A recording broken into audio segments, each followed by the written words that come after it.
আরে আজকে হালকের বাইকটি চুরি করব। আরে আমার তো অনেক ক্ষুধা লাগছে, যাই কিছু খেয়ে আসি। এই তো হালক বাইকটি রেখে চলে গেছে, এখন আমি চুরি করে নিয়ে যাই। আরে আমার কালাসাকি নিনজা বাইকটা তো খুবই চকচক করতেছে। স্পাইডারম্যান তুই একটু সর পারলে দেখ কিভাবে চুরি করি। খুব ক্ষুধা লাগছে, যাই কিছু খেয়ে আসি। আরে এই তো সুযোগ চুরি করার, ভাগ বেনম ভাগ, তাড়াতাড়ি ভাগ। আরে আমার বাইকটা এমন ভাবে মডিফাই করছি, কঙ্কাল বাইক, এটা দেখে সবাই চমকে যাবে। তাই সবাইকে কল করে আসি। আরে টনি ভাই যাও কল করে আসো। আর এদিকে তোমার বাইকটা আমি চুরি করে ফারার হয়ে যাই। আজকে অনেক মজা করে খাবার খেয়েছি। আরে আমার বাইকটা কোথায় গেল?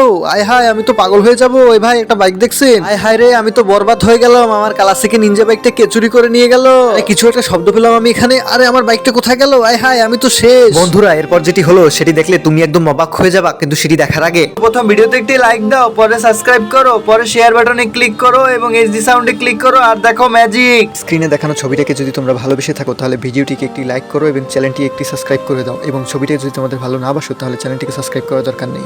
আরে ভেনম এখানে কি করতেছে? ও তো এখানে বাইক বিক্রি করতেছে। আরে এই ব্যক্তি দেখতে তো একদম আমার বাইকের মতো। ভেনম আমার বাইক তোর কাছে কেমনে? আরে দেখি দেখি, এই তো আমার বাইক, এখানে কি করে? আরে এই তো আমার R15। ভেনম চোরা, তুই আমার গাড়ি চুরি করেছিস, আজকে তোর খবর আছে।